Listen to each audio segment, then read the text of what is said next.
እኔ መቻቻል የሚለው ቃል ብዙ አይመቸኝም ማለት መቻል የሆነ ሊሚት አለው አይደል ችለሽ ይበቃሻል በቃ መቀበል ግን ማናችንም ክፍተት አለን ሁላችንም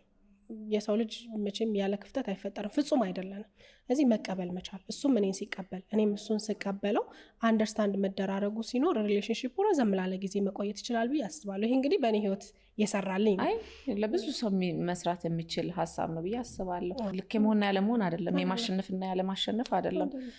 ያ አይደለም ስሜቱ መሆን ያለበትና መረዳዳት ይመስለኛል መቀባበል ከቻለን እምነት ካለ ፍቅር ካለ ትልቁ ነገር ደግሞ እግዚአብሔርን ካስቀደምሽ ያ ትዳር የማይቀጥልበት ምንም ምክንያት የለም ችግሮች ሲፈጠሩ በመሃል መንገራገር ሲመጣ ሁሉ ጊዜ አልጋ ባልጋ አይሆንም ፍቅርም ሁሌ እንደሞቀ አይቀጥልም ማለት ፍቅር ይቆማል ማለት ሳይሆን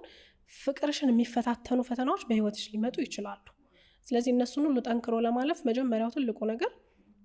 እግዚአብሔር ላይ መደገፍ ነው ትዳሩን አሳልፎ ለእግዚአብሔር መስጠት በጋራ መጸለይ መቻል ትልቁ ነገር እሱ ይመስለኛልና እንደኔ ሁን አንቺ እንደኔ አስቢ እንደኔ አስብ አንድ አይነት እንሁን ብለን ስናስብ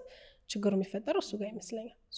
እሱም የኔን ክፍተት አክሰፕት አድርጎ እኔም የሱን ክፍተት ተቀብዬ ማስተካከል የምንችለውን ነገር እያስተካከልን ትዳራችን ላይ ችግር የሚፈጥር አይነት ባህሪ ካለ እሱን እያስተካከልን እየተራረምን ፍቅር ካለ